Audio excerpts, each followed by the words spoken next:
Cantiknya cuaca hari ni. Seronoknya.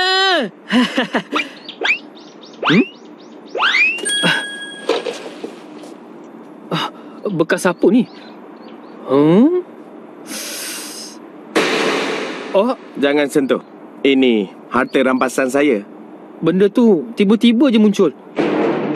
Ini harta yang muncul dekat sini sebenarnya. Revice Driver. Baiklah. Masa untuk sambung misi saya. Jumpa lagi. Jumpa lagi? Desire Driver. Moose Revice Driver.